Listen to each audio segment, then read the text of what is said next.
हमारे YouTube channel हेंच के वीडियो को लाइक शेयर सब्सक्राइब करना ना भूले।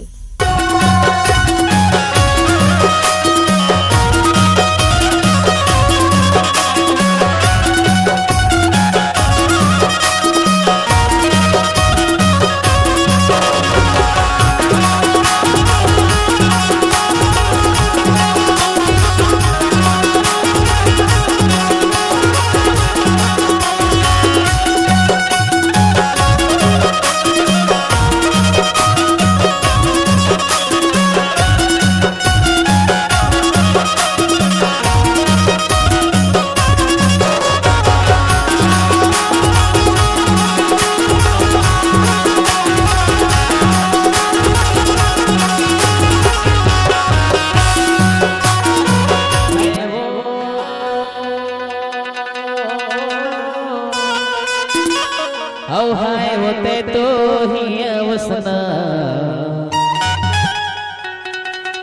प्रेजेंट बाय हेंच के वीडियो कैराउंडी औ बरवाही बाजार मतोला देखे रहे हो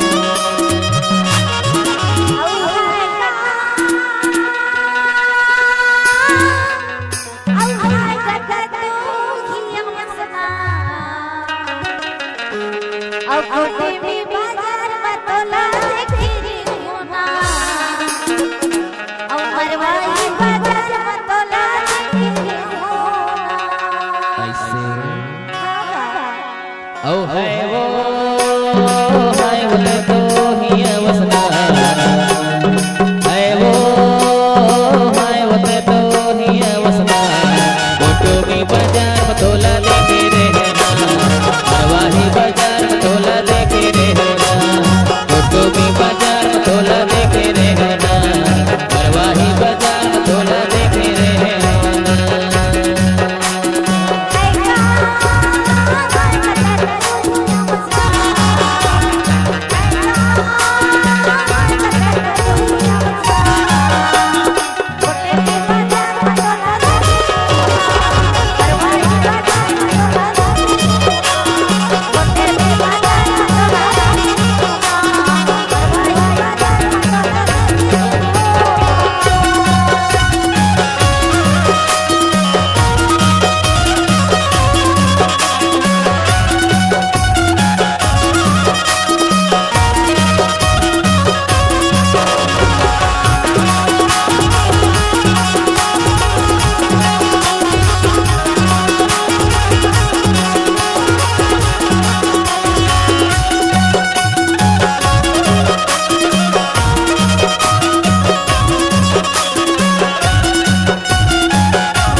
प्रेजेंट बाय हेंच के वीडियो कैराउंडी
प्रेजेंट बाय हेंच के वीडियो कैराउंडी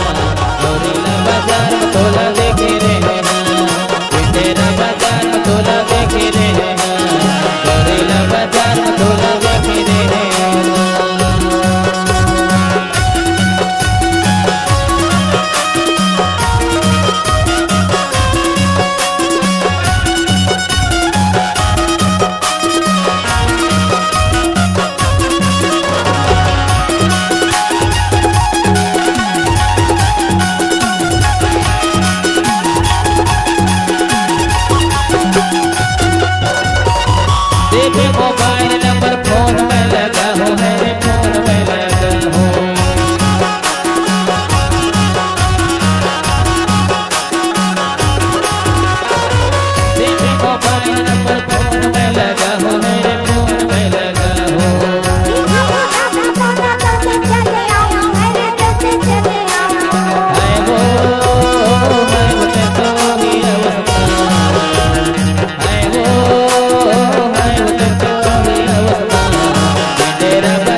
देखे रे